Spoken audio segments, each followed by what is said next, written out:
আজকে আপনাদেরকে সুন্দর একটা হাদিস শোনাবো। ধৈর্য ধরে হাদিসটা একটু শুনো। আবু যর রাদিয়াল্লাহু তাআলা আনহু বলেন, আমি নিবেদন করলাম, ওগো আল্লাহর রাসূল আমাকে উপদেশ দিন।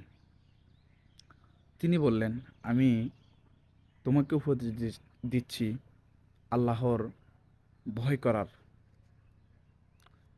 কারণ এটাই তোমার সমস্ত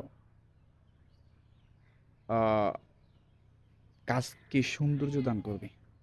আমি বললাম, আমাকে আরও উপদেশ দিন। তিনি বললেন, কোরআন পাঠ এবং আল্লাহর স্মরণ ও তার বিষয়ে আলোচনাকে নিজের কর্তব্য কাজ বানিয়ে নাও।